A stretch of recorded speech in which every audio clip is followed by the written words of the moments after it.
مرحبا merci Sidi Mohamed. Merci BC Skills, Maroc Industrie et Siemens d'avoir lancé ce sujet euh, très, très pertinent. Et donc, merci aux deux premiers intervenants qui ont défriché le terrain et donc qui ont lancé le sujet sur lequel je vais essayer d'apporter un peu plus de clarification du côté secteur privé, du côté OSIM. Donc, je représente l'association des utilisateurs des systèmes d'information au Maroc qui est formée d'une centaine d'entreprises et dans le secteur privé, mais aussi certaines dans le secteur public et semi-public. Et la PME, comme elle fait 95% du tissu économique, la PME est entre autres celle du secteur agroalimentaire est fortement touchée par ce que nous vivons, parce qu'en vivant comme transformation digitale et comme technologie disruptive qui viennent aujourd'hui apporter une vraie révolution, évolution dans cette industrie. Donc, trois grands défis dans ce secteur, si on veut les résumer. Premièrement, la transformation numérique, la deuxièmement, tout ce qui est en lien avec l'innovation collaborative, et troisièmement, cela a été aussi noté, c'est ce qu'on appelle le modèle de l'économie circulaire, donc tout ce qui est recyclage des emballages, environnement, etc., etc. Alors, on va se contenter dans on va dire notre meeting aujourd'hui, on va se contenter de parler de la transformation numérique. Alors, afin de planter un peu le décor, je vais rappeler d'une manière macroéconomique quelques chiffres. La filière agroalimentaire représente un secteur industriel stratégique pour notre pays, dans notre PIB. C'est Alice Derry, il a rappelé. Nous sommes sur quelque chose comme entre 15 et 16 du PIB national, dont 25 sont destinés à l'export. Ce sont des chiffres 2017, pas très anciens. Si on se compare à nos voisins, on va remarquer que le Maroc fait bien, premier de la classe en Afrique du Nord. Donc, comme je l'ai dit, entre 15 et 16 du PIB, quand l'Algérie fait 13% et la Tunisie fait 9%. En termes d'emploi, nous, le Maroc, nous sommes sur 40%. Ce secteur-là emploie quelque chose comme 40%, contre 23% pour l'Algérie et 15% pour la Tunisie. Donc, c'est pour dire qu'en Afrique du Nord, on a relativement une position et une place qui est très intéressante, mais en Afrique, c'est parce qu'on doit parler de l'Afrique tout entière. Nous sommes ancrés dans un continent qui est très prometteur. Je rappelle encore quelques chiffres. Une population de 1,1 milliard d'habitants, 200 millions de jeunes en moins de 25 ans, 53 pays, 700 millions de fermiers, ce qui est énorme. Donc, c'est ce qui va impacter un peu aussi toutes les politiques agricoles, toutes les politiques agroalimentaires, 700 millions de fermiers, dont 60%, dont le 1,1 milliard d'habitants, dont 60% ont un accès au mobile, donc à la mobilité, au smartphone, ce qui est relativement assez important. En d'autres termes, d'un point de vue global, l'agroalimentaire est le troisième sujet de conversation sur les réseaux sociaux, ce qui n'est pas rien. 50% des contenus de Pinterest y sont liés et 1,6 million du post du hashtag Nom Nom, qui est en français veut dire miam miam, donc 1,6 million de posts sur le hashtag Nom Nom, ce qui est un big chiffre, un grand chiffre pour ceux qui connaissent un peu donc les chiffres des réseaux sociaux. Alors en 2019, il y a eu 820 millions de personnes souffrant de sous-alimentation chronique dans le monde contre 811 millions en 2018.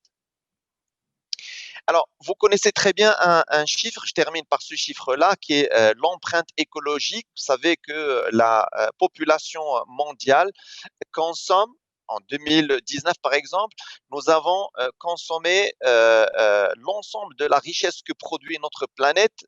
Donc, nous sommes arrivés à sa consommation un 29 juillet. Quand en 1970, nous sommes arrivés à consommer cette ressource, enfin, la ressource produite par la planète Terre en un an, un 29 décembre, c'est-à-dire qu'on a consommé en un an ce que produit la Terre en un an. Alors aujourd'hui, 2019, on était un 29 juillet et cette date, elle continue à avancer d'une manière exponentielle. C'est pour dire que ce que produit la planétaire est amené à se réduire comme peau de chagrin et donc nous sommes obligés d'innover et l'innovation vient à travers la transformation numérique. J'arrive à mon sujet. Alors, trois grands points saillants. D'abord, la réalisation des objectifs de développement durable passe par l'amélioration du système alimentaire mondial, un constat indiscutable, personne ne peut le discuter. Deuxième point saillant, l'un des facteurs clés de succès est le potentiel numérique au profit des agriculteurs, comme dans le secteur agro-industriel, et, oui, et où il est possible d'améliorer l'efficacité donc justement de ce système grâce aux technologies disruptives. Troisième point saillant, l'utilisation donc de ces technologies digitales disruptives peut permettre de réduire les coûts, d'améliorer l'accès à l'information, à la connaissance, traçabilité, donc tout ce qui a été cité lors des deux premières présentations. Alors, l'OSIM, qu'est-ce qu'elle fait pour ce secteur-là? Qu'est-ce qu'elle fait pour la PME? Alors, l'OSIM est une association d'entreprises qui produit beaucoup de connaissances et beaucoup de recherches, des livres blancs. L'année dernière, par exemple, nous avons produit un livre blanc sur tout ce qui est cybercriminalité au profit des PME. Donc, quelles sont les mesures de base à mettre en place par les PME pour éviter le risque de cybercriminalité? Et Dieu sait qu'aujourd'hui, la cybercriminalité, elle touche des entreprises petites, mais surtout les petites, parce que les grandes, elles se sont déjà barricadées derrière leur pléthore de mesures, d'infrastructures. Et donc, aujourd'hui, ça touche de plus en plus la PME. Donc, nous avons produit un livre blanc pour justement éduquer, sensibiliser cette PME pour qu'elle soit sensibilisée à ces risques planétaires. Nous avons aussi produit ce qu'on appelle un scoring, donc un référentiel que nous avons baptisé ITAM, IT OSIM Maturity Model, qui vient évaluer le niveau de digitalisation de la PME.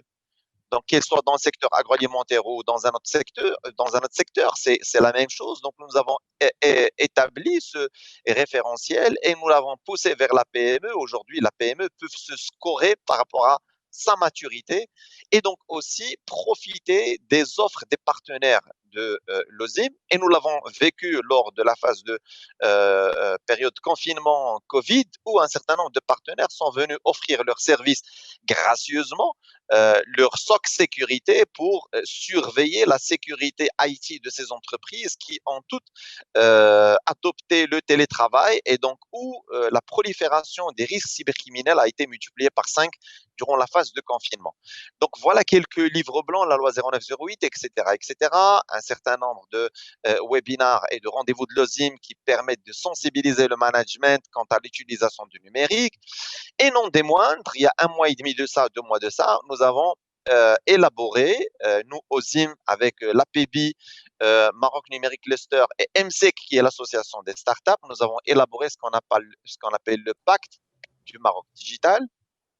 Comme tu l'as dit, Sdi Mohamed, nous l'avons présenté au ministre Moulay Fed Alami, qui en était très content et qui était en attente d'un travail comme ça depuis très longtemps. Donc, durant 3-4 mois, nous nous sommes mis, nous, les Quatuors, donc l'Alliance, quatre associations, nous avons phosphoré, brainstormé et nous avons sorti un programme autour de 8 axes. Je vais les aborder très brièvement et passer au vif du sujet. Alors, premier grand axe, c'est l'accélération de la transformation digitale de l'administration. On le sait très bien, l'un des premiers clients de l'administration, c'est la PME. Et c'est cette PME du secteur agroalimentaire. Donc, l'un des premiers axes, c'est le e-government. Deuxième grand axe, c'est l'appui de la transformation digitale des entreprises publiques et privées, et entre autres, les PME.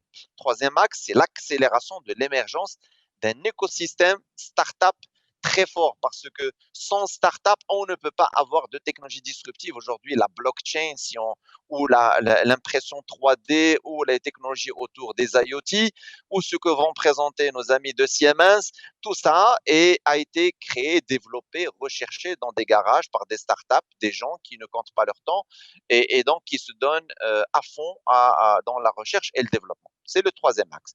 Quatrième axe, c'est le soutien et la protection de l'innovation pour assurer notre souveraineté. Nous, Maroc, on veut créer une marque Maroc digital, à l'instar du Rwanda ou à l'instar d'autres pays. On veut créer une marque Maroc digital.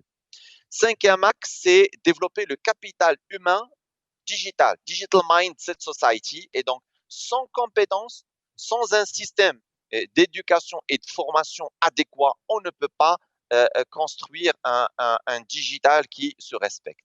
Sixième axe, c'est l'appui de nouveaux modes et relations au travail. On parle du télétravail, c'est quelque chose que nous avons découvert lors de la phase de Covid, mais qui va s'installer dans le temps. Donc là, il faudrait qu'on soit un peu précurseur, pionnier dans tout ce qui est nouveaux modes de travail, nouvelles relations de travail. Septième axe, c'est la construction d'une société digitale inclusive au profit donc des zones défavorisées, par exemple.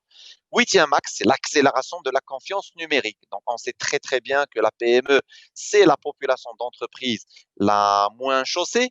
Et donc, il faudrait qu'on mette à sa disposition les mesures de sécurité, pour contrer aussi le risque cybercriminel, etc., etc. Donc ça, c'est ce que nous avons construit dans le pacte Maroc digital et donc nous sommes en train aussi de développer avec l'agence développement digital et le ministère qui est en charge donc justement de l'économie numérique.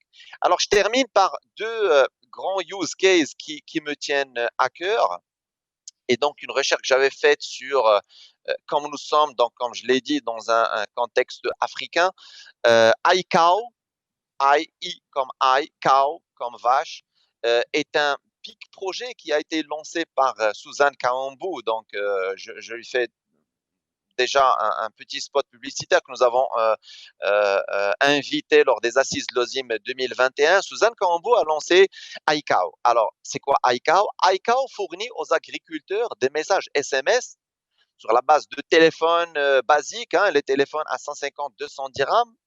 Pas obligé d'avoir un smartphone de plusieurs milliers de dirhams. Donc, ces messages SMS sont chargés d'informations et de connaissances afin d'améliorer ce que les fermiers, les agriculteurs font et ce qu'ils produisent, que ce soit dans leur récolte ou que ce soit dans leur cheptel. iCow fournit de l'information et les meilleures pratiques. Alors, iCow dispose aussi d'outils pour les agriculteurs qui peuvent les utiliser pour les aider à réduire les risques. Alors, ils peuvent les informer, par exemple, des pandémies qui touchent le cheptel. Ils peuvent les informer sur la meilleure manière pour obtenir la meilleure façon pour traire une vache, pour élever des poules, pour développer sa culture.